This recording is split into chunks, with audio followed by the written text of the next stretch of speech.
Now students देखिए, ये Meena draws a magnetic field line of field close to the axis of current carrying circular loop.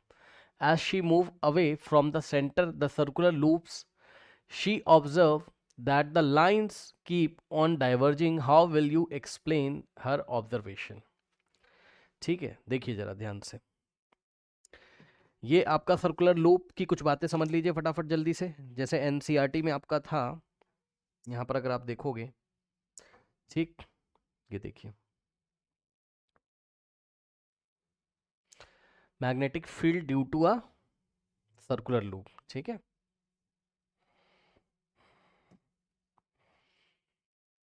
ये देखिए, ये वाला जो डायग्राम है, ये क्या है, कैसा है, ये जो है लूप, ये बोर्ड के ऐसे परपेंडिकुलर है। क्या आप सोच सकते हो, करंट ऐसे करके जा रहा है, ऐसे करके करंट जा रहा है, ठीक, ऐसे करके करंट जा रहा है, ठीक। मतलब अगर मैं आपको सामने से दिखाऊं लूप ऐसे, तो ये करंट ऐसे क्लॉकवाइज जा रहा है, ठीक। तो इसके छोटे छोटे सेक्शंस अगर आप लोगे, ये करंट ऐसे क्लॉकवाइज जा रहा है, तो थंब कहाँ रखोगे, ऐसे देखो, करंट ऐसे जा रहा है क्लॉकवाइज, ठीक है। थंब कहाँ रखोगे, करंट की तरफ, ये करंट क्लॉकवाइज जा रहा है, आप देख रहे हो तो क्लॉकवाइज है, ठीक, ऐसे थंब ऐसे रखोगे। तो बस ये छोटा सा जो इसका सेगमेंट है, ध्यान देना जरा, इसका ये जो छोटा सा सेगमेंट है, ये क्या कर रहा है, इसमें करंट ऐसे फ्लो कर रही है। सोच सकते हो आप कि ये छोटा सा वायर रखा हुआ है, तो थंब हम ऐसे रखेंगे करंट की तरफ, और चारों फिंगर्स को हम ऐसे घुमाएंगे, तो फिंगर्स कहाँ आ रही हैं, ऐसे अंदर, ठीक। फिर ये वाला सेगमेंट लीजिए, इसमें भी करंट ऐसे, मतलब इस सर्कुलर लूप के छोटे छोटे सेगमेंट कर लीजिए, ठीक। तो ये वाले सेगमेंट पे थंब ऐसे रखा, करंट इधर, ये वाले सेगमेंट पे थंब ऐसे रखा, करंट इधर, सॉरी, करंट इधर है तो थंब ऐसे रखा, तो मैग्नेटिक फील्ड ऐसे, मैग्नेटिक फील्ड ऐसे, मैग्नेटिक फील्ड, ये थंब, करंट की डायरेक्शन में थंब, मैग्नेटिक फील्ड ऐसे। तो करंट ऐसे चल रहा है, इसके हर एक छोटे छोटे सेगमेंट पे हमने थंब रख के देखा, ये वाले सेगमेंट पे ऐसे, ऐसे, ऐसे, ऐसे, ऐसे। तो हर एक बार मैग्नेटिक फील्ड कहाँ आ रही है, ऐसे सेंटर की तरफ आ रही है, हर एक बार मैग्नेटिक फील्ड कहाँ आ रही है, ऐसे सेंटर की तरफ आ रही है। यानी कि सभी जो मैग्नेटिक फील्ड के वेक्टर्स हैं वो सेंटर पे ऐड हो जाएंगे, सभी मैग्नेटिक फील्ड के जो वेक्टर हैं वो सेंटर पे क्या हो जाएंगे, ऐड हो जाएंगे, ठीक। तो सेंटर पे जो मैग्नेटिक फील्ड होती है मैक्सिमम होगी आपकी, ठीक, सेंटर पे मैक्सिमम होगी। फिर सेंटर से जब आप दूर जाओगे, समझिएगा जरा, यहां पे इसका सेंटर है, यहां मैक्सिमम होगी, इससे चाहे आप इधर दूर चले जाओ और चाहे इधर आप दूर चले जाओ, तो यहां पीछे से जब आप देखोगे तो डाइवर्जिंग नेचर की होंगी, ऐसे फैल जाएंगी वापस। डाइवर्जिंग नेचर की क्यों, क्योंकि जैसे जैसे आप सेंटर से दूर जाते हैं, तो भाई सर्कुलर लूप के सेंटर पे ही तो मैक्सिमम होगी, सेंटर से जैसे जैसे आप दूर चले जाते हो तो मैग्नेटिक फील्ड की स्ट्रेंथ क्या होती, कम, इसलिए डाइवर्जिंग नेचर होगा। चेक कर लीजिए, डिग्री ऑफ क्लोजनेस कम होगी। ये देखिए, सेंटर पे सबसे ज्यादा क्लोजनेस आपको दिखाई पड़ेगी यहाँ पे, ये सर्कुलर लूप के सेंटर पे सबसे ज्यादा। जैसे जैसे इससे दूर जाओगे तो डिग्री ऑफ क्लोजनेस कम हो जाएगी, डिग्री ऑफ क्लोजनेस इसकी कम हो जाएगी, ठीक। ये डाइवर्ज हो गया ऐसे, ये ऐसे डाइवर्ज हो गया, तो डिग्री ऑफ क्लोजनेस इसकी कम हो गई या डाइवर्जेंस ज्यादा हो गया, आप कुछ भी बोल सकते हो, तो स्ट्रेंथ कम हो जाएगी, तो सेंटर पे मैक्सिमम होगी, ठीक। एक तो ये बात, और दूसरी बात ये है क्या, कि अगर मेरे पास दो सर्कुलर लूप है, ठीक, जरा बताना, एक सर्कुलर लूप इस तरीके से, इसका रेडियस स्मॉल आर, और एक सर्कुलर लूप इस तरीके से, एक मिनट यहां पे बना देता हूं, एक सर्कुलर लूप इस तरीके से, इसका रेडियस स्मॉल आर, और एक सर्कुलर लूप इस तरीके से, इसका रेडियस कैपिटल आर, ठीक है। तो आप मुझे ये बताओ कि, आप मुझे ये बताओ कि बच्चों किसके सेंटर पे, दोनों में सेम करंट फ्लो कर रही है, दोनों में सेम करंट फ्लो कर रही है, ठीक, आई करंट इसमें और आई करंट इसमें। आप मुझे ये बताओ कि, आप मुझे ये बताओ कि किसके सेंटर पे मैग्नेटिक फील्ड स्ट्रेंथ ज्यादा होगी, बताइए। स्मॉल वाले पे, वेरी गुड भाई, बहुत सही, बहुत सही, वेरी गुड। यहां पे भी कॉन्सेप्ट लगता है क्या, B is inversely proportional to R, जिसका आर कम, जिसका रेडियस कम, उसके सेंटर पे मैग्नेटिक फील्ड स्ट्रेंथ ज्यादा होती है, बी का मतलब मैग्नेटिक फील्ड स्ट्रेंथ, ठीक है ना, बिल्कुल सही, बहुत सही भाई, बहुत सही, वेरी गुड, ठीक है। तो फर्स्ट वाले में ज्यादा मैग्नेटिक फील्ड बनेगी सेंटर पे एज कंपेयर टू सेकंड, ठीक है। तो दो बातें मैंने आपको पढ़ा दी यहाँ पर, ठीक, दो बातें मैंने आपको पढ़ा दी यहाँ पर, ठीक है। बस अब आंसर कर लीजिए, इसका क्या दिक्कत है, आ जाइए, अब आंसर कर लीजिए, इसका क्या दिक्कत है आपको, बताइए। ये देखिए, Meena draws magnetic field line close to the axis of a current carrying circular loop as she moves away. समझ रहे हो, ये इसकी एक्सेस है, समझ रहे हो, ये देखो ये सर्कुलर लूप की ऐसे एक्सेस है, ये एक्सेस है इसकी, अरे दिख ही नहीं रहा होगा, ये एक्सेस है। ठीक, तो जैसे जैसे एक्सेस पे आप दूर चले जाओगे, मतलब आप सेंटर से दूर जा रहे हो, आप सेंटर से दूर जा रहे हो, तो सेंटर से दूर जाओगे तो मैग्नेटिक फील्ड स्ट्रेंथ डिक्रीज करेगी, तो डिग्री ऑफ डाइवर्जेंस बढ़ जाएगा उसका, यानी कि डिग्री ऑफ क्लोजनेस कम हो जाएगी। ठीक है ना।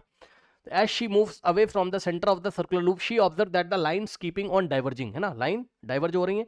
How will you explain her observation? उसकी ऑब्जर्वेशन आप कैसे एक्सप्लेन करोगे? ठीक है। और एक बात और बताना चाहता हूँ, वो भी जरा ध्यान देना, अभी बताऊंगा, रुक जाओ, है ना, अभी बताऊंगा, रुक जाओ।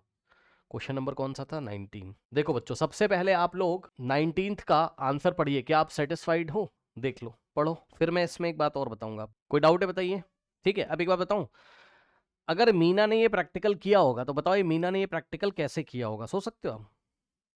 मीना ने ये वाली जो डिग्री ऑफ डाइवर्जेंस वो देख रही है, तो वो प्रैक्टिकल मीना का ये रहा होगा। इधर देखिए जरा, अगर पूछा जाए मीना ने कौन सा प्रैक्टिकल किया है, तो मीना ने ये वाला प्रैक्टिकल किया होगा एनसीईआरटी का। सही बोला कि नहीं बताइए मैंने, क्या कहते हो? सही है, मन में आ रहा है आपके? बताइए। ये सर्कुलर लूप के सेंटर के पास अगर आप देखोगे तो डिग्री ऑफ क्लोजनेस ज्यादा है, जैसे जैसे, मतलब इसने आयरन फिलिंग्स ऐसे डाल के देखा होगा।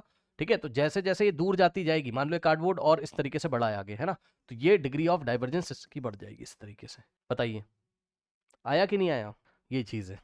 तो ये मीना वाला क्वेश्चन भी हमने कर लिया स्टूडेंट्स। ठीक है, इसके बाद what does the divergence of magnetic field near the ends of a current carrying straight solenoid indicate? What does the divergence of magnetic field near the end of a current carrying straight solenoid indicate? हाँ, अब देखिए कल, अच्छा ये भी तो हो गया था ना शायद, 20 वाला हो गया था ना कल, सोलेनॉइड के एंड पे डाइवर्जेंस होना शुरू हो जाता है। ठीक है, यस, हो गया था ना कल ये क्वेश्चन, देख लो भाई 20 वाला हो गया था। ठीक है ना, चलो बहुत अच्छी बात है, बहुत अच्छी बात है। चलिए नेक्स्ट देखते हैं, क्वेश्चन नंबर 21 छोड़ दीजिए। What is the role of, 21 के लिए मैंने आपको कल बताया था कि आपको याद रखना है बस, जनरेटर क्या करता है, मोटर क्या करती है, जनरेटर क्या करता है, याद है? जनरेटर क्या करता है, इलेक्ट्रिकल एनर्जी आपको देता है जनरेट करके। मैकेनिकल जनरेटर क्या करता है, मैकेनिकल टू इलेक्ट्रिकल, और motor, motor electrical to mechanical. याद है?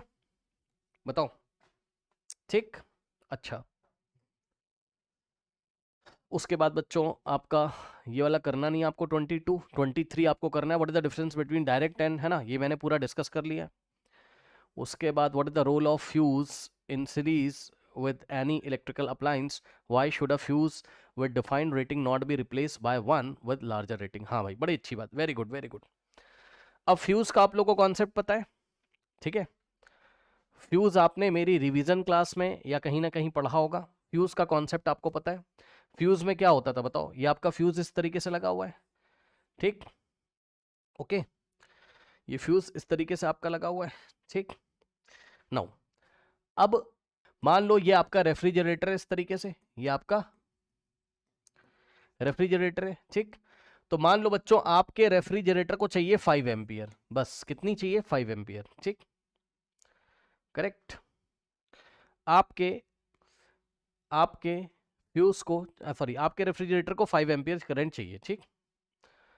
अब आपको पता है तो आप यहाँ पे 5 एम्पियर का ही तो फ्यूज लगाओगे ना। 5 एम्पियर से ज्यादा करंट जैसे ही आई, मान लीजिए 6 एम्पियर आ गई, तो फ्यूज क्या करेगा, मेल्ट कर जाएगा, और 5 एम्पियर से ज्यादा करंट इस रेफ्रिजरेटर में नहीं पहुंचेगी, जिससे कि हमारा रेफ्रिजरेटर क्या रहेगा, सुरक्षित रहेगा, प्रोटेक्ट रहेगा। सही है। अब बच्चों मान लो कि एक दिन 7 एम्पियर की करंट आ गई इसमें से, कितनी, 7 एम्पियर की, एक दिन ऐसा हुआ अचानक से 7 एम्पियर की करंट आ गई, ठीक। तो ये खराब हो जाएगा आपका, तो अब ये मेल्ट कर गया, ये खराब हो गया आपका, ठीक। अब आप ये बताओ जरा कि 5 एम्पियर का फ्यूज था भाई, अब आप नया फ्यूज लगाओगे ना लाके, तो ये बताओ कि नया फ्यूज अगर मैं यहां 10 एम्पियर का लगा दूं तो, जरा देखिएगा, मेरा रेफ्रिजरेटर तो वही है, रेफ्रिजरेटर तो वही है, 5 एम्पियर करंट वो विदस्टैंड कर सकता है, बस 5 एम्पियर उसको मैक्सिमम चाहिए, ठीक है ना। अब क्या किया, मेरा ये वाला फ्यूज खराब हो गया 5 एम्पियर वाला, अब मैंने हायर रेटिंग का फ्यूज लगा दिया, बाजार में गया, बाजार से मैंने बोला, मार्केट में मैंने गया, मैंने कहा भैया फ्यूज दे दो, उसने बोला कौन सा दे दे, मैंने कहा 5 एम्पियर का दे दो। उसने पूछा ना कि रेटिंग कितनी, मैंने कहा 5 एम्पियर का दो, कह रहा नहीं है। मैंने कहा अच्छा, तो मैंने कहा ये कौन सा है, तो कह रहा 10 एम्पियर। अब मुझे फिजिक्स पता नहीं, मैं खरीद के लेके आ गया। तो बताओ क्या मैं 10 एम्पियर यहां लगा दूंगा? बताओ क्या सही किया मैंने? Higher power rating, higher rating का फ्यूज क्या मैं लगा सकता हूं यहां पर? बताइए। नहीं लगा सकता हूं। क्यों? क्योंकि रेफ्रिजरेटर को तो अभी भी 5 एम्पियर चाहिए, और ये कितना करंट अलाउ करेगा? 10 एम्पियर। तो जब तक 5 आ रहा है तब तक चलेगा, कोई दिक्कत नहीं। लेकिन अचानक अगर किसी दिन 8 एम्पियर आ गया, अचानक अगर किसी दिन हमें 8 एम्पियर करंट बाहर से आ गया, पावर सप्लाई से अगर 8 एम्पियर करंट अचानक से आ गया, तब क्या होगा? तो रेफ्रिजरेटर के अंदर जो कॉइल्स है, जो कंपोनेंट है, वो क्या होंगे? वो जल जाएंगे, खराब हो जाएगा। क्यों? क्योंकि 8 एम्पियर करंट ये झेल नहीं पाएगा, 8 एम्पियर करंट ये झेल नहीं पाएगा, खराब हो जाएगा। तो इसलिए जब भी आपका फ्यूज खराब हो तो फ्यूज की रेटिंग जरूर पढ़ लिया करिए कि कितने रेटिंग का फ्यूज लगा था, वही वाला फ्यूज लगाना है, उससे हायर रेटिंग का नहीं लगाना है। पढ़ लीजिए, क्वेश्चन यही है, why should a fuse with a defined rating not be replace. Defined rating का मतलब जितने रेटिंग का आप डिफाइंड यूज कर रहे थे उससे, है ना, defined rating not be replace by one with a larger rating. Larger rating का क्यों नहीं लगाना चाहिए? कोई डाउट है बताइए? कॉन्सेप्ट में कोई डाउट है बताइए? अब देखिए, अब इसको आप लोग आराम से पढ़ लीजिए। आपने रिवीजन सीरीज में देखा था ना मैंने क्या पढ़ाया था? फ्यूज वाले मैंने न्यूमेरिकल भी कराए हैं। नहीं करी रिवीजन सीरीज तो कर लीजिएगा। अब जो बच्चे नहीं कर रहे होंगे तो मैं उनको क्या, मैं तो बोलते बोलते थक गया, मैं तो नवंबर से बोल रहा हूँ भाई कर लो कर लो। 24 का आंसर देखिए स्टूडेंट्स, अब आप इसको पढ़ लो और बताओ क्या डाउट है। ब्लोज ऑफ का मतलब खराब हो जाता है, मेल्ट हो जाता है, खराब हो जाता है। बताइए, सही है, कर सकते हो। 2-3 बार पढ़ो, 2-3 बार पढ़ो, और कोई डाउट हो तो बताओ। पढ़ो पढ़ो पढ़ो पढ़ो, बताइए हो जाएगा? सेटिस्फाइड हो जाएगा? बताओ, कर लोगे? बोलो बोलो बोलो फटाफट, कर लोगे भाई? ठीक है, कर लोगे, बहुत अच्छी बात है। अब यहीं पे एक बात और बताना चाहता हूँ, फ्यूज़ का ही एक क्वेश्चन जहाँ तक मुझे अगर याद आ रहा था, हाँ, फ्यूज़ का नहीं, वो हीटिंग इफेक्ट का था, तो याद आ रहा है तो बता दे रहा हूँ। अरे याद आ रहा है, अच्छा क्वेश्चन है, बता दे रहा हूँ। ठीक, क्वेश्चन बच्चे ने पूछा था मेरे से, है ना। क्वेश्चन सुनिएगा बच्चों, उसने पूछा था कि, मैं आपको क्वेश्चन दिखाता हूँ, है ना, नहीं एनसीईआरटी में, ये शायद सुन लो क्वेश्चन के भाव क्या है। उसने बोला था अगर आप कोई हीटिंग, अगर आप जैसे हीटर यूज कर रहे हो, मान लो कोई हीटिंग डिवाइस यूज करो जो heating effect of electric current पे काम करती है, ठीक, तो उसने बोला था इसका जो हीटिंग एलिमेंट होता है अंदर, ठीक है, मान लो ये हीटिंग एलिमेंट है, मान लो, ठीक। देखो बच्चों, आपने हीटर देखे होंगे कभी ना कभी। अच्छा, वो वाले हीटर तुमने देखे सर्दियों में? बताओ, जिसमें ऐसे करके कॉइल लगी रहती, ऑरेंज कलर की लाइट निकलती, येलोइश ऑरेंज कलर की, है ना, उसमें लाइट निकलती, ऐसे वाले तुमने क्या नाम है, अपने घर में ऐसे हीटर यूज किए? बताइए उसमें, है ना, देखा होगा आपने, प्लास्टिक की बॉडी रहती इस तरीके से, प्लास्टिक की ऐसे करके बॉडी रहती, और यहाँ स्प्रिंग जैसा कुछ लगा रहता है ये, और ये चमकता रहता है, और यहीं से हीट और लाइट निकलती है ऑरेंज कलर की। बताओ देखा है? बताओ, ये सर्दियों के मौसम में देखा है? तो यही सवाल उसने आपसे पूछा। उसने कहा कि आपका हीटर हो चाहे इलेक्ट्रिक आयरन हो, कुछ भी हो, कह रहा बाहर से जो कॉर्ड आती है, सुन लो ध्यान से, ठीक, कॉर्ड, कह रहा कॉर्ड से भी उतनी करंट जा रही है, आई, और इस हीटिंग एलिमेंट में भी उतनी करंट जा रही, भाई जितनी करंट यहां से आ रही, मान लो 5 एम्पियर, जस्ट एग्जांपल दे रहा हूं, तो उतनी इसमें भी जा रही है, ठीक है। तो उसने ये पूछा कि कॉर्ड मेल्ट क्यों नहीं होती, मतलब कॉर्ड मेल्ट तो नहीं, कॉर्ड हीट क्यों नहीं होती, why does cord do not heat get heats, okay, cord गर्म क्यों नहीं होती, ये हीट क्यों नहीं होती, ये गर्म क्यों नहीं होती है, ये पूछा था उसने। कह रहा ये गर्म हो जाता है, करंट तो दोनों में सेम है, करंट तो दोनों में क्या है, सेम है। तो जरा समझिए जरा, H is equals to I square R T. तो ध्यान दे स्टूडेंट्स, बाहर जो कॉर्ड है, जरा जल्दी से बताइएगा, बाहर जो कॉर्ड है, कॉर्ड नहीं समझ रहा है? अरे जो प्लग लगाते हो तुम अपने 3 पिन में, उसमें से एक वायर आई होती है ना, ऊपर इंसुलेटर, अरे ये वाली तार यार, ऐसे, ठीक, ऊपर एक इंसुलेटर लगा रहता है, अंदर कॉपर की वायर होती, बताओ जल्दी से बताओ, अंदर कॉपर की वायर होती कि नहीं होती, बताओ। तो अगर हम इसमें जाके देखें, अगर हम इस कॉर्ड के अंदर जाके देखें, तो भाई मुझे कॉपर की वायर मिलेगी, सीयू का मतलब कॉपर, तो कॉपर की वायर मिलेगी, ठीक। और अगर मैं कॉइल में जाके देखूं, अगर ये जो हीटिंग कॉइल है ना, हीटिंग एलिमेंट जो है, हीटिंग एलिमेंट जो है, इसमें जाके अगर मैं देखूं, तो मुझे एलॉय मिलता था, याद है, जिसकी रजिस्टिविटी बहुत हाई होती है। तो अगर रजिस्टिविटी बहुत हाई है, रजिस्टिविटी अगर हाई है, तो रेजिस्टेंस हाई होगा, अब सुनो, कॉर्ड के अंदर कॉपर है, कॉपर के लिए जितना टाइम है उतना ही हीटिंग, मतलब जितने टाइम के लिए कॉपर की वायर में करंट जा रही उतने टाइम के लिए हीटिंग एलिमेंट में भी जा रही, तो टाइम कांस्टेंट हो गया। और करंट आई कांस्टेंट है क्योंकि दोनों में करंट सेम है, तो करंट का स्क्वायर भी कांस्टेंट है, यानी कि I square constant T constant, तो H is proportionate to R हो जाएगा heating, Joule's law of heating से। बताओ H is proportionate to R हो जाएगा, बताइए। मंगल पूछ रहा है रजिस्टिव डिवाइस क्या होती है, क्या आपको कोई बोर्ड एग्जामिनेशन में क्वेश्चन मिला है ऐसा, बताना जरा, बताओ। नहीं ना, प्योरली वो प्योरली रजिस्टिव। नंबर टू कहाँ पर, नंबर टू कहाँ, नंबर टू क्या, नंबर टू बताइए। नो सर, हाँ तो फिर क्लास 12 में बात करेंगे, ठीक। Purely resistive, purely inductive, purely capacitive devices हमें निकालनी होती है, उसकी हमें कैलकुलेशन करेंगे, डेरिवेशन करेंगे, ठीक। बहरहाल अभी यहाँ पर आओ आप, जो बात मैं आपसे कर रहा हूँ इधर देखो जरा, आर अगर, हाँ तो अब हीट किस पे डिपेंड कर रहा है बताइए, रेजिस्टेंस पे, ठीक। तो भाई जिसका रेजिस्टेंस ज्यादा होगा वहीं पे तो हीट ज्यादा बनेगी, बताओ। अब मुझे देख के बताओ कॉपर का रेजिस्टेंस ज्यादा होता है या इसका हीटिंग एलिमेंट का रेजिस्टेंस ज्यादा होता है, बताइए किसका रेजिस्टेंस ज्यादा होता है, बताइए बताइए किसका रेजिस्टेंस ज्यादा होता है, बताइए। दोनों में सेम टाइम के लिए करंट है, दोनों में सेम क्या है, दोनों में सेम करंट है, दोनों का टाइम सेम है, सेम टाइम के लिए करंट फ्लो कर रही है, तो हीटिंग एलिमेंट का रेजिस्टेंस ज्यादा है, तो हीटिंग एलिमेंट में हीट भी तो ज्यादा बनेगी, ठीक। तो हीटिंग एलिमेंट में हीट भी ज्यादा बनेगी, तो यहां हीट ज्यादा बनेगी, क्या दिक्कत है बताइए, ठीक है। तो बस ये चीज है, आपको लिखना था क्या कि कॉपर का रेजिस्टेंस लो होता है, ठीक है। Copper has low resistance as compare to heating element, okay. Copper has, copper copper copper मतलब कॉर्ड वायर, कॉर्ड का जो अंदर वायर होता है, copper wire has low resistance as compared to heating element, as compare to material of heating element भी लिख सकते हो, हीटिंग एलिमेंट, बस कर लोगे, इसमें कंफ्यूज मत होना, कर लोगे, बताओ हो जाएगा। एक बोल रहा है मंगल का कमेंट तो है ही नहीं, रिकॉर्डिंग है ये, भाई क्लास चल रही ऐप पे है ना, यूट्यूब यूट्यूब बस अंकित जी ने लगा दिया लाइव, क्लास चल रही ऐप पे बात हो रही है बच्चों से, ठीक है। नाउ स्टूडेंट्स देखिए, ठीक है, तो ये भी हो गया भाई, बहुत सही, ठीक है। चलो अब अगला सवाल देखते हैं हम लोग, इसको आप फिनिश करने की कोशिश करते हैं आज। अब बच्चों 25, ठीक है, 25 का थोड़ा सा क्वेश्चन पढ़िए एक बार, क्या क्वेश्चन है। Why does a magnetic compass needle pointing north and south in the absence of near by magnet, हाँ बताइए जरा। अगर मैं मैग्नेटिक कंपास को रख दूं, मैग्नेटिक कंपास अपने आप नॉर्थ साउथ डायरेक्शन में क्यों रुक जाता है, बताइए। अगर मैग्नेटिक कंपास के पास कोई दूसरा मैग्नेट नहीं है तब भी वो नॉर्थ साउथ डायरेक्शन में क्यों रुक जाता है, बताइए। Because of earth magnetism, very good भाई, बहुत सही, बहुत सही, चलो बिल्कुल बात सही कर दी। उसके बाद उसने बोला है क्या, कह रहा है व्हेन अ बार मैग्नेट और a current carrying loop is brought near it,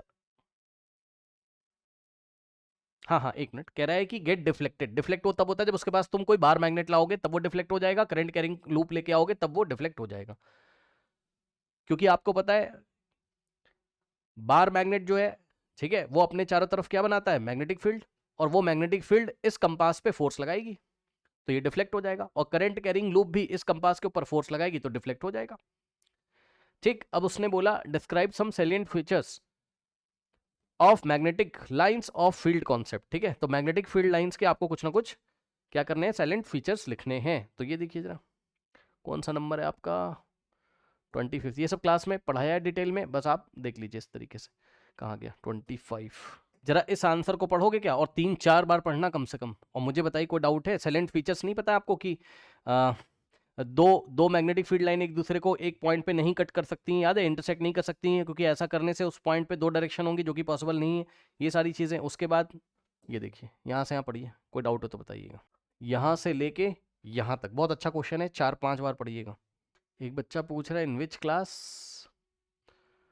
message किया आपने, अरे जो क्लास में हो आप दीपक उसी क्लास में, और कौन सी क्लास में, ठीक है, उसी के रिकॉर्डिंग सेक्शन में जाओगे मिल जाएगा, इसी साल पढ़ाया है, ठीक है। डन हो गया, बताइए कोई डाउट है, ठीक है, ठीक है भाई, ठीक है। लास्ट में आपने देखा इसकी जो कुछ इसके फीचर्स थे, इसके बाद फटाफट आ जाइए 26, सारी बातें मैं आपको बता चुका हूँ। अब देखो बच्चों 26 क्वेश्चन पढ़ लीजिए खुद से, पढ़िए पढ़िए फटाफट। अब इसमें आप कौन सा बनाओगे डायग्राम, बताओ 26 में ये बन जाएगा कि नहीं बताइए। ये वाला एनसीईआरटी वाला एरो ठीक से लगाइएगा राइट हैंड थंब को लेके, इसको देख लो, पढ़ लो, और कोई डाउट हो बताओ 26 वाला, और डायग्राम की प्रैक्टिस कर लीजिएगा। हो गया, चलिए नेक्स्ट देखिए। इसके बाद 27 बच्चों क्वेश्चन अगर आप पढ़ोगे, पहले आप पढ़ लो फटाफट। पढ़ लिया? अब देखो उसने बोला explain with the help of a level diagram the distribution of magnetic field due to a current through a circular loop. Why is that if a current carrying coil has n turns, the field produced at any point is n times as larger as that produced by a single turn? अब देखिए बच्चों बहुत आसान है, समझिए जरा। ये देखिए, समझिए, देखिए ये आपका सर्कुलर लूप है इस तरीके से, ठीक। ये कितने टर्न दिख रहे हैं आपको? 1 टर्न, मानते हो कि नहीं बताओ? 1 टर्न, ठीक। और करंट क्लॉकवाइज जा रहा है, मान लो, मानने में क्या जा रहा है, मान लो, ठीक। तो जरा ध्यान से चेक करिएगा,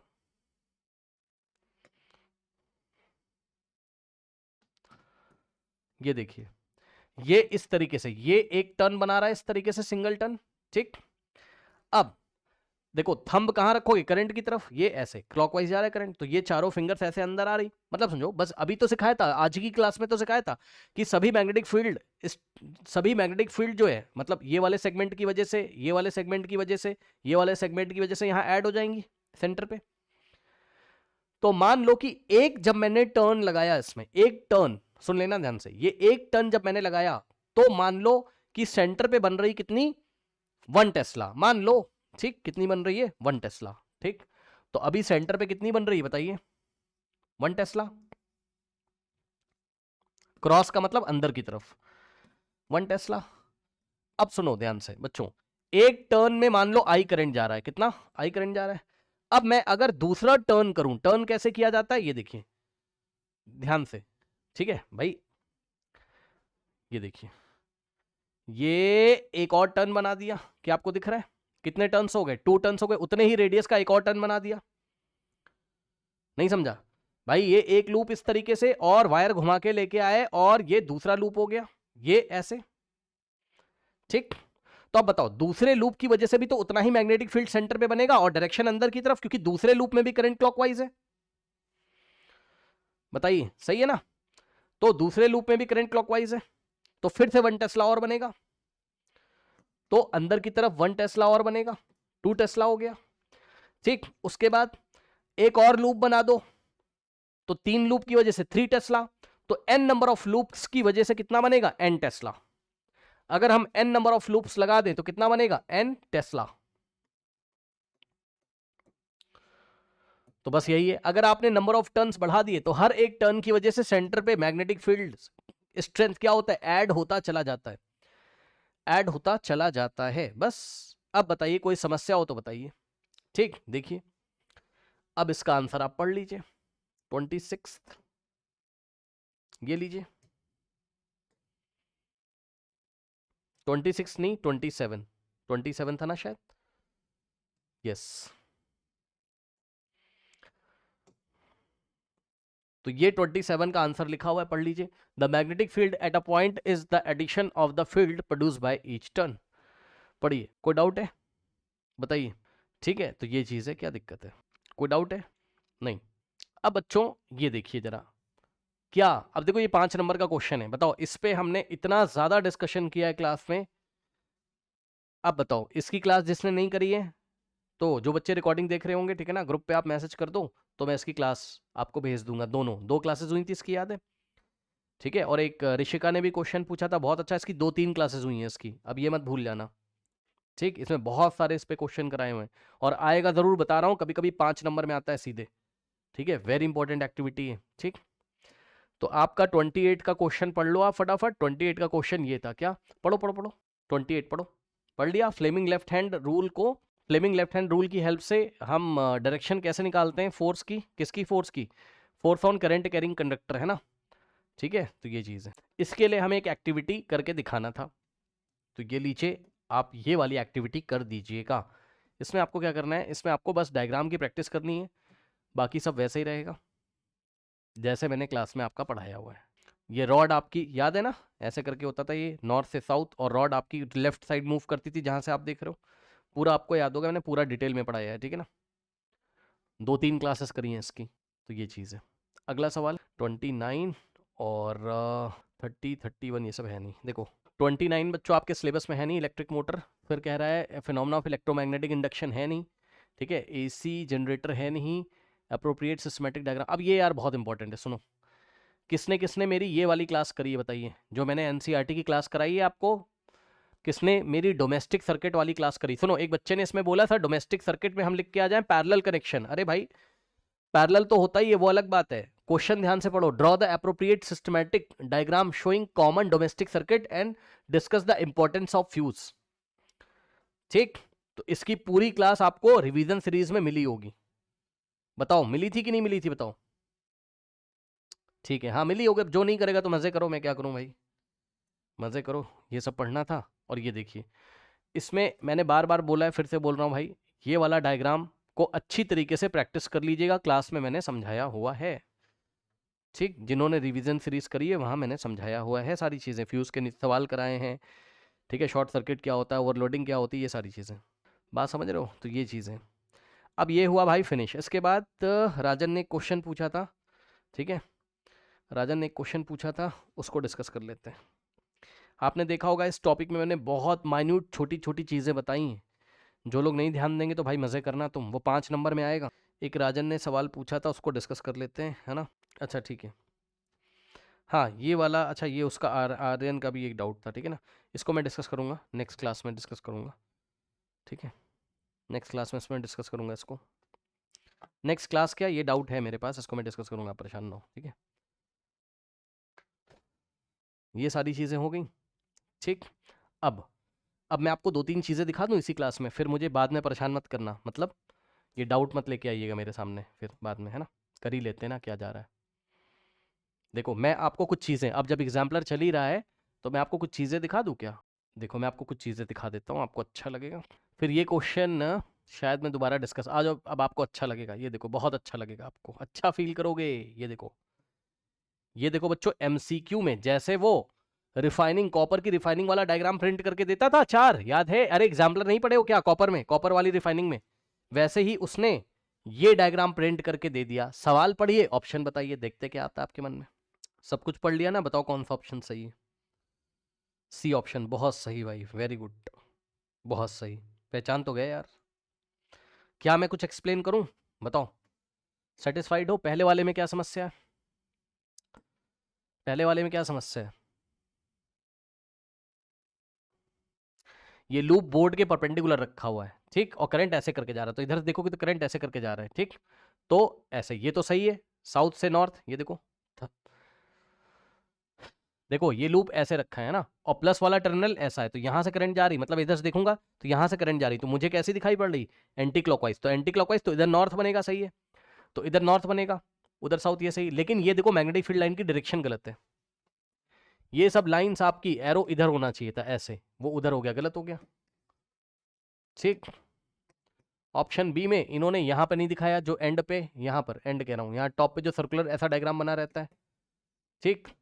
फिर यहाँ पर ऑप्शन डी में क्या दिक्कत है, ऑप्शन डी में क्या दिक्कत है चेक कर लीजिए, इन्होंने बीच का गायब कर दिया, ये वाला, ये वाला, ये सिस्टम गायब कर दिया है, तो ऑप्शन डी नहीं हो सकता, और ऑप्शन सी में सब कुछ सही है, एनसीईआरटी से मैच कर रहा है, option C is the correct answer, ठीक है। बताइए, सो ये सारी चीज़ें हैं। नाउ अब नेक्स्ट देखिए जरा, चलो इसका जरा आंसर बताना भाई, मैं नहीं बताऊंगा, आप बताओगे। क्वेश्चन नंबर 16 का, गलत मत बताइएगा। बताओ, ऑप्शन डी बता रहे हैं बच्चे, सही है, बिल्कुल सही बात है, बिल्कुल सही जवाब।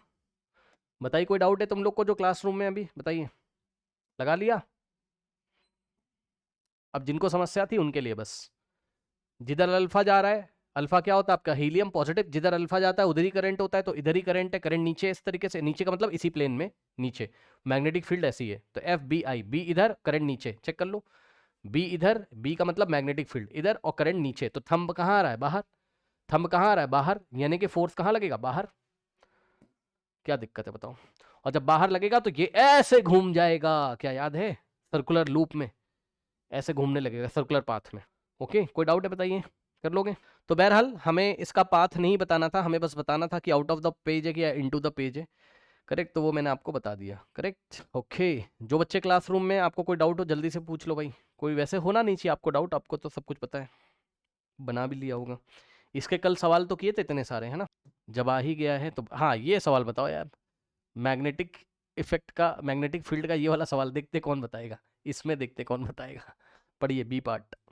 मैक्सिमम पॉइंट ए, बिल्कुल सही जवाब, बिल्कुल सही जवाब। मैक्सिमम ए पे हो गया, मैक्सिमम ए पे हो गया, मतलब ए पे सबसे ज्यादा है। और बताओ मिनिमम कहाँ होगा?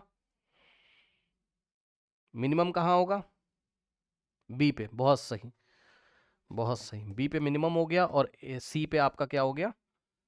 इन दोनों के बीच में आएगा। बहरहाल उसने आपसे क्या पूछा था? Maximum and which at minimum, तो मैक्सिमम हो गया एट बी, एट बी, और मिनिमम कहाँ हो गया? At B, sorry sorry sorry sorry, maximum कहाँ हो गया? मैक्सिमम एट पॉइंट ए और मिनिमम एट पॉइंट बी। ठीक, सही है, बिल्कुल सही। अब जिनको नहीं समझ में आया उनके लिए थोड़ा सा बताना चाहता हूं मैं। ये एक सोलेनॉइड का डायग्राम है इस तरीके से, ठीक है, लगभग सोलेनॉइड है, ये करंट कैरिंग सोलेनॉइड है। तो अगर आप एनसीईआरटी में आओगे तो बी बाहर लिखा है, ए अंदर लिखा है, सी यहाँ लिखा है, ठीक है। तो अगर आप एनसीईआरटी में आओगे तो ये देखिए स्टूडेंट्स, इसको थोड़ा मैं बड़ा कर देता हूँ, ठीक, थोड़ा इसको होने दीजिए, रुक जाइए, थोड़ा अपलोड हो रहा है, थोड़ा लोड हो रहा है। आजा भाई, क्या हो गया? अब देखो, अब आप खुद चेक कर लो बच्चों, ए उसने कहाँ दिया था आपको? पॉइंट ए उसने यहाँ दिया था, पॉइंट ए, है ना, यहाँ दिया था पॉइंट ए अंदर, और बी कहाँ दिया था उसने? बाहर, ठीक, और सी उसने यहाँ कहीं दिया था। तो अब बताओ सबसे ज्यादा क्लोजनेस कहाँ है? मैग्नेटिक फील्ड लाइन की सबसे ज्यादा क्लोजनेस यहीं पर तो है, अंदर। तो ए पे सबसे मैक्सिमम था, ए पे मैक्सिमम था, ठीक। और जैसे आप यहां पे जाओगे एंड पे थोड़ा सा डाइवर्ज हो गया, थोड़ा सा डाइवर्ज हुआ, लेकिन बी तो बाहर है ना, वहां डाइवर्जेंस बहुत ज्यादा है, चेक कर लो, डाइवर्जेंस बहुत बहुत दूर दूर है मैग्नेटिक फील्ड लाइन, ऐसे करके घूम के आ रही। तो यहाँ पे डिग्री ऑफ क्लोजनेस बहुत कम है, तो बी में मिनिमम होगा मैग्नेटिक फील्ड, बी में क्या होगा? मिनिमम होगा, मिनिमम होगा, समझ गए? तो ए पे मैक्सिमम, बी पे मिनिमम, और बी अगर ऑर्डर में बोलता डिक्रीजिंग ऑर्डर में तो ऐसे लिखते, ये डिक्रीजिंग ऑर्डर हो गया, डिक्रीजिंग मतलब सबसे बड़ा फिर उससे छोटा फिर उससे छोटा, तो ये डिक्रीजिंग हो गया। और अगर इंक्रीजिंग ऑर्डर बोलता, अगर क्या बोलता आपको? इंक्रीजिंग ऑर्डर, तो हम क्या करते? सबसे छोटा वाला बी, फिर उससे बड़ा सी, और सबसे बड़ा ए, ठीक, समझ गए? तो ये चीज है। और एक चीज और कि सोलेनॉइड के अंदर किसी भी पॉइंट पे आपका सेम रहता है, मतलब चाहे ए पे निकालो, चाहे यहां निकालो, चाहे यहां, चाहे यहां, चाहे यहां, क्योंकि lines are parallel and equidistant, lines are parallel and equidistant, तो हर एक पॉइंट पे सोलेनॉइड के अंदर क्या रहेगा आपका? सेम रहेगा, ठीक है। कोई डाउट आई थिंक नहीं होना चाहिए, ठीक है, करेक्ट। तो फाइनल आंसर ए पे मैक्सिमम, बी पे मिनिमम, बस अभी 100 बार तो बता दिया है ना। बहुत अच्छे सवाल थे तो मैंने आपको बता दिया। और चलो सुनो, मैग्नेटिज्म चल रहा था अलग बात है, लेकिन यार ये सवाल बता दो तो मान जाऊंगा। देखते हैं कौन करके आया है, क्लास में स्पेशली कराया, बोलो। ऐसा ही, बस अब टाइम हो रहा है, बैंड करने वाला हूँ मैं, अब नेक्स्ट क्लास में करेंगे, बस ऐसे ही जाते जाते ये सवाल बता दो। देखते हैं किसने क्लास करी थी, ग्रुप पे मैंने बोला था कि भाई कर लेना। सीरीज का ए, बहुत सही भाई, वेरी गुड, बहुत सही, गुड, मान गए भाई, वेरी गुड। यही सवाल आता है एग्जाम में, ठीक, बहुत सही, वेरी गुड। सबसे पहले क्या सिखाया था? वाई एक्सेस और एक्स एक्सेस चेक करो, तो वाई एक्सेस पे करंट है और एक्स एक्सेस पे वोल्टेज, तो ऐसा होता है तो हम क्या करते हैं? ऐसा होता है तो हम क्या करते हैं? Resistance is inversely proportional to slope, तो इस time yes, resistance is inversely proportional to slope, तो जिसका स्लोप ज्यादा होगा उसका रेजिस्टेंस कम होगा।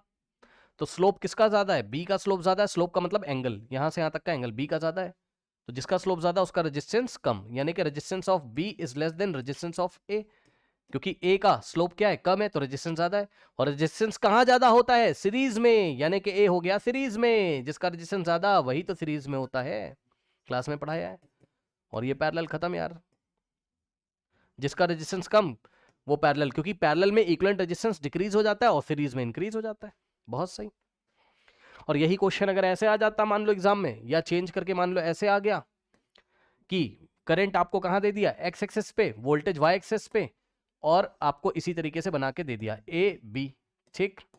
तो अब रिवर्स आंसर आएगा, क्यों? क्योंकि जब V होता है वाई एक्सेस पे, करंट होता है एक्स एक्सेस पे, तब आपका क्या कॉन्सेप्ट लगता है? Slope is proportionate to what, resistance, या resistance is proportionate to slope, resistance is proportionate to slope, जिसका स्लोप ज्यादा उसका रेजिस्टेंस ज्यादा, तो स्लोप बी का ज्यादा यानी कि अब R B is greater than R A हो जाता, और जिसका रेजिस्टेंस ज्यादा वही तो किसमें होगा, सीरीज में, तो अब बी सीरीज में हो जाता और ए पैरेलल में हो जाता। बताओ, ऐसे ही बस बता दिया, क्लास ले चुका हूं इसकी। कोई डाउट है बताइए, कोई डाउट नहीं है ना। तो अब हाँ, अब मैं इसको बहरहाल अभी मैं एंड कर रहा हूँ। मैं अब 20 तारीख से डाउट अपने पोस्ट करते रहिएगा। 20 तारीख को से मैं दोबारा आपको रिकॉर्डिंग सेक्शन में आपके डाउट्स दूंगा या कोई स्पेशल क्लास लूँगा। आपका 26 को साइंस का पेपर है ना, 26 को। अब आपको क्या करना है, इन दिनों कोई दूसरा सब्जेक्ट पकड़ लेना। मैथ्स के लिए मत परेशान हो, मैथ्स के लिए बहुत दिन है, मैथ्स के लिए मत परेशान होइए। मैं क्लासेस उधर भी लूँगा, कल आपको बता दिया था मैंने ग्रुप में, ठीक। आपका साइंस का पेपर कब है, साइंस का, साइंस 2 मार्च। अरे बहुत सही यार, बहुत सही। बीच बीच में क्लासेस एक्स्ट्रा लेते रहेंगे जिस दिन हमें छुट्टी मिलेगी। हमें का मतलब है आपको, मेरी तो रहेगी छुट्टी, आपको जब मिलेगी एग्जाम दे के आओगे अपना रेस्ट वेस्ट करके, मान लो दूसरे दिन मॉर्निंग में लगा दिया ऐसे करके, ठीक। क्या करेंगे, सब कुछ पढ़ लिया है, ठीक है। लाइट हो गया, एसिड बेस सॉल्ट हो गया, मेटल हो गया, नॉन मेटल हो गया, वगैरह वगैरह, कार्बन कंपाउंड रिवीजन सीरीज हो गया। और कुछ लोगों ने मैदान छोड़ दिया है, कुछ लोग डर गए, मैदान छोड़ दिए हैं, ठीक है, छोड़ देने दो, जाने दो। जिसने पूरा मेरा पढ़ के रखा है मेरे क्लासरूम से, सब कुछ आपने करके रखा है, चलो मान लो रिवीजन सीरीज नहीं करी होगी, उसको भी आप निपटाने की कोशिश करिए। उसके बाद आपको अब आना है मेरे साथ, कुछ पेपर लगवाऊंगा भाई, है ना। उसी का मैंने एक सैंपल आपको बस दिखा दिया। असली पेपर है बोर्ड एग्जामिनेशन के पेपर अब लेंगे, उसमें पूरा फिजिक्स केमिस्ट्री को करेंगे, ठीक। डाउट आप लोग धीरे धीरे भेजते रहना, जो रेलेवेंट डाउट होंगे मैं बताऊंगा, जो आउट ऑफ सिलेबस होंगे अब मैं उस पर बात नहीं करता हूँ, आपने देखा है, क्योंकि एग्जाम आ गया है यार, है ना। वो सब हम लोग ने साल भर बहुत किया है, अभी हम अपना टाइम नहीं, हमें मार्क्स लेके आना है यार अभी, है ना, फालतू चीज़ थोड़ी ना करेंगे, इसलिए मैं रिप्लाई नहीं करता हूँ बहुत सारे डाउट्स के, ठीक। हम करेंगे पेपर, जरा धीरे धीरे पेपर निपटाना है, ठीक है। कल मेरा एक और क्लासरूम था, मैंने वहाँ 4-5 पेपर निपटा दिए। होगा क्या, पहला पेपर करने में कठिनाई होगी, फिर सारे पेपर करने में कोई कठिनाई, मतलब एक पेपर जो सेट होता है पहला करेंगे और उसके 3-4 पेपर और होंगे तो वो आराम से हो जाते हैं, क्योंकि पहले वाले में ही थोड़ी डिफिकल्टी होती है। फिर पूरा सिलेबस एक बार पूरा घूम जाएगा आपके दिमाग में, फिर आपके कोई मार्क्स कटेंगे नहीं, कटेंगे तो कहाँ कटेंगे, एमसीक्यू में, और कहाँ कटेंगे वो मैं आपको बता दूंगा क्लास में।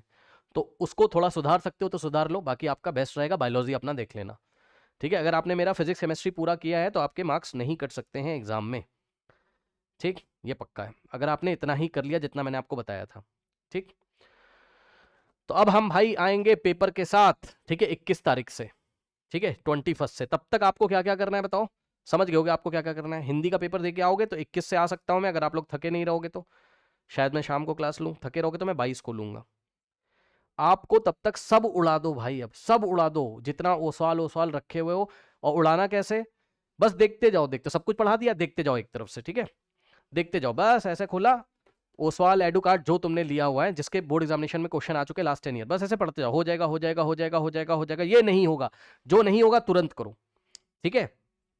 सारा नहीं सॉल्व करना है भाई, सारा नहीं सॉल्व करना है, पढ़ के रखा है तुमने, रिवीजन किया हुआ है, क्यों करोगे सारा सॉल्व, ठीक है। नहीं सारा नहीं, बस पढ़ते जाओ क्वेश्चन, अच्छा हो जाएगा हो जाएगा हो जाएगा हो जाएगा, ठीक है ठीक है। लॉन्ग आंसर टाइप पे पहुंचा, फंस रहा है, तुरंत स्टार लगाओ, तुरंत उसको सॉल्व करो कि तुम कहां फंस रहे हो। एनसीईआरटी भी ऐसे ही कर लो, खोलो, हो जाएगा हो जाएगा, ये मुझे आता है, ये मुझे आता है, ये मुझे आता है, ये मुझे आता है। जब धीरे धीरे नीचे जाओगे आप, लॉन्ग आंसर टाइप आएंगे, अच्छे सवाल आएंगे, अच्छा कोई एग्जाम्पल एनसीईआरटी में दिया उसको सॉल्व करो, सबको नहीं करना है, ठीक।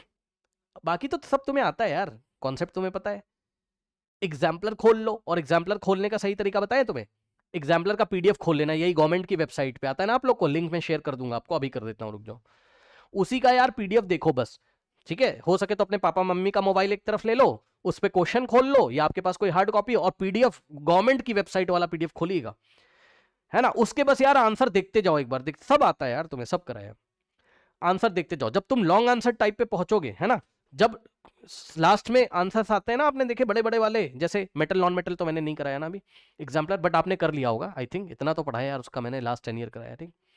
तो जब एंड होने वाला होता है ना, वहां पे ध्यान देना आपको, जब चैप्टर एंड होता है एग्जाम्पलर में, तो जब लॉन्ग आंसर टाइप पे पहुंचते हो तुम, 5 नंबर वाले सवाल नहीं होते लॉन्ग आंसर वाले, वहां पे देखोगे सवाल सीधे आ जाएगा यार, एग्जाम में सीधे सवाल आ जाएगा, ठीक। वहां पे बहुत ज्यादा गौर करना है तुम्हें, यही काम करना है। बायोलॉजी को इग्नोर मत करिएगा, बायोलॉजी में भी यही करना है। अपना मोबाइल लो और एक तरफ पापा का मोबाइल लो, पापा के मोबाइल में पीडीएफ ओपन कर लीजिए, ठीक। या अगर आपके पास लैपटॉप है तो बेस्ट है, साइट में आपको भेज दे रहा हूं, साइट में आपको भेज दे रहा हूं लिंक, ठीक है। ठीक है, फालतू जगह से सॉल्यूशन मत करिएगा, मैंने आपको पहले भी बताया है ना। इंटरनेट से कहीं से भी मत कर लो, ये भेज दिया है मैंने आपको आपके ग्रुप पे, आप लोग मेरी बातें समझ गए, ठीक।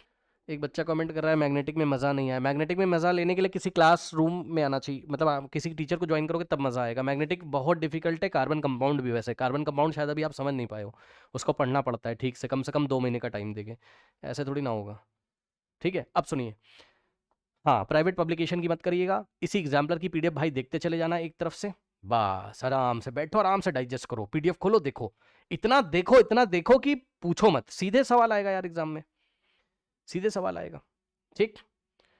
ओके, ये चीज़ है। एक बात जाते जाते बताना चाहता हूं, क्या सुनना चाहते हो सुनो जल्दी से, बताना मैं ये चाहता हूं। और कोई बच्चा प्लीज इस क्वेश्चन को ग्रुप पे भाई पोस्ट कर देना यार, भला हो जाएगा भाई, ग्रुप पे पोस्ट कर देना यार, है ना।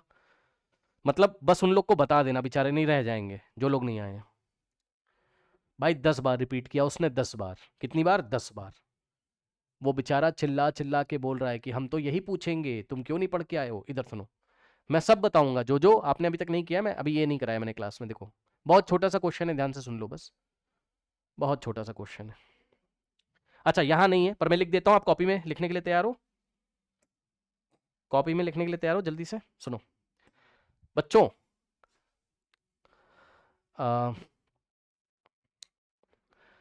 कौन सा ऐसा मेटल है जिसकी डेंसिटी सबसे कम होती है, बताइए। कौन सा ऐसा मेटल है जिसकी डेंसिटी सबसे कम होती है, मेटल ऐसा कौन सा है जिसकी डेंसिटी सबसे कम होती है, बता दीजिए बच्चों। बहुत सारे ऑप्शन दिए रहेंगे, आप किस पे टिक लगाना पसंद करोगे। सोडियम बताया तो यार सही है लगभग बच्चे ने, पर बता नहीं पाए हो यार। नहीं नहीं नहीं नहीं नहीं नहीं, अरे डेंसिटी वाला सवाल भाई यार 10 बार आया, पता है। लिथियम पे टिक लगा के आना, ठीक। ऑप्शन दे दे रहा हूं मैं, ठीक है। लीस्ट डेंसिटी, लीस्ट डेंसिटी अगर आपसे पूछ ले बच्चों तो लिथियम ऑप्शन दे दे रहा हूं, मैग्नीशियम, ठीक है, कैल्शियम, इन तीनों में से आपको कोई भी ऑप्शन आ जाए यार, तुम लिथियम, लीस्ट डेंसिटी लिथियम। ये परेशान करने के लिए उन्होंने दिया है, देना नहीं चाहिए था, लेकिन 10 बार रिपीट कर रहे हैं तो देना चाहते हैं, इसका मतलब पढ़ लो यार, याद ही कर लो, क्या चला जाएगा तुम्हारा, ठीक है। लीस्ट डेंसिटी किसकी होगी, आपकी लिथियम की, ठीक है ना। लीस्ट डेंसिटी किसकी होगी, आपकी लिथियम की, करेक्ट। ओके, तो एक तो ये बात है। दूसरी बात, मैं आपको बहुत सारी बातें बताना चाहता हूँ, नेक्स्ट क्लास में बताऊंगा, लेकिन जाते जाते एक बात पूछना चाहता हूँ, देखते हैं आपके मन में क्या आता है। आप मुझे ये बताओ कि नेटल लीफ जो होती है, नेटल लीफ जो होती है, नेटल लीफ जो होती थी बच्चों, नेटल लीफ, अरे भूल गए हो क्या, एसिड बेस सॉल्ट में कौन सा एसिड होता था, बोर्ड एग्जाम में पूछा उसने 2023 के सारे सेट पे, बताओ। टेबल बनवाई थी, टेबल बनवाई थी क्लास में, फॉर्मिक, अरे बहुत सही भाई, बहुत सही, फॉर्मिक एसिड यानी कि मेथनोइक एसिड, याद तो है, मतलब तुम्हारे फुल नंबर लाने के लिए तैयार हूँ। यही क्वेश्चन तुम्हें फंसाएंगे एग्जाम में, ठीक है। मैं ऐसे बहुत सारे क्वेश्चन दिखाऊंगा नेक्स्ट क्लास में, मेथनोइक एसिड, ठीक। असली में मैं आपको क्वेश्चन दिखाऊं। एक और पूछना चाहता हूं, देखते हैं बच्चों। एक ऐसी गैस का नाम बताइए, एक ऐसी गैस का नाम बताइए जो कि बेसिक इन नेचर होती है, एक ऐसी गैस का नाम बताओ जो कि बेसिक इन नेचर होती है, एक ऐसी गैस का नाम बताओ जो कि बेसिक इन नेचर होती है। अमोनिया, बहुत सही, वेरी गुड। तो अमोनिया गैस होती, बहुत सही बताया यार, तुम लोग ने तो पढ़ा है। और सुनना जरा ध्यान से, खत्म नहीं हुआ अभी। अमोनिया अगर ड्राई है, अगर अमोनिया ड्राई है तो लिटमस पेपर पे क्या इफेक्ट होगा, अगर मॉइस्ट है तो क्या इफेक्ट होगा, क्या ड्राई पे कोई इफेक्ट होगा, बताना। ड्राई पे कोई इफेक्ट होगा, बताओ। नहीं होगा।